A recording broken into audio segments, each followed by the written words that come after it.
Royal নামে ডাকলে সে হলে ডেকে সারা দেয়। ছোটবেলা থেকে এই নামে ওকে ডাকা হয়।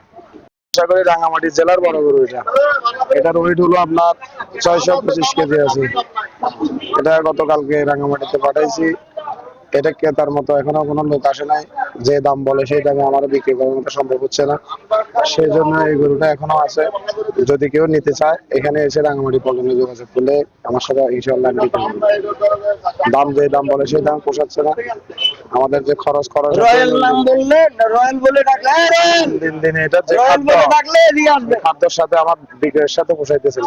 তো আমি ভাবতেছি যে ভালো কিছু মুনাফা পাওয়ার আশায় এখনো আছে, যদি কোনো ভালো ক্রেতা আসে ইনশাআল্লাহ দিয়ে দেবো। বড় গরুর সংখ্যা মোটামুটি কম তুলনামূলকভাবে, আর দামটাও একটু বেশি। এটাই মনে হয় সবচেয়ে বড় এখানে বর্তমান অবস্থায়। 6 লাখ টাকা চাচ্ছে সম্ভবত। 6 লাখ গতকাল দেখেছিলাম, এখনো আছে আর কি। 6.5 লাখ চাচ্ছিল আর কি। মোটামুটি আমার দেখা সবচেয়ে বড় গরু এটা। ফেসবুকে দেখছি একটা রয়্যাল গরু তুলছে আর কি, ওই সবচেয়ে বড়। দেখতে আসছি 6.5 লাখ টাকা দাম দিছে। তো দেখি 6.5 লাখ যাবে না মনে হয়। এমনি সুন্দর গরুটা, সবচেয়ে বড় বাজারে। রয়্যালটা এটা না হলে তো আপনার 7-এর উপরে দাম দিবে। যেমন ওইটা ছোট, এটা একটা দিল 6, এখানে একটা আছে 6 আর কি। সবচেয়ে রাঙামাটি বাজারের সবচেয়ে বড় গরু আর নাম দিছি রয়্যাল।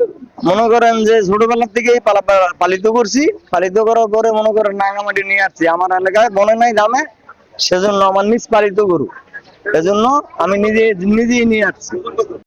দাম চাইছিলাম 6.5 লাখ। তো ওখানে আমার দরদাম হয় নাই, সেজন্য আমি ওখানে বিক্রি করি নাই, রাঙামাটিতে নিয়ে আসছি। রাঙামাটিতে আনার পরে 4.10 3.90 এই ধরনের মূল্য হয়েছে। তো গরুটা আছে 14 মন। তো 14 মন আছে, আমি এই জন্য সাইডের মধ্যে বিক্রি করতে পারতেছি না। একটু লামসাম হইলে 5,20,000 টাকা আমার একটা চাহিদা। যদি 5,20,000 হয় তাহলে আমি দিয়া যাওয়ার খেয়াল আর কি। আর গরুটার দৈনিক খরচ ছিল 1,000 টাকা। 3 মাস কম 4 বছর বয়স হয়েছে গরুটার। যদি কেউ আসে গরুটা নেওয়ার জন্য তাহলে আমি কিছু ডিসকাউন্ট করে দেওয়া যাওয়ার খেলেই আসছি রাঙামাটিতে।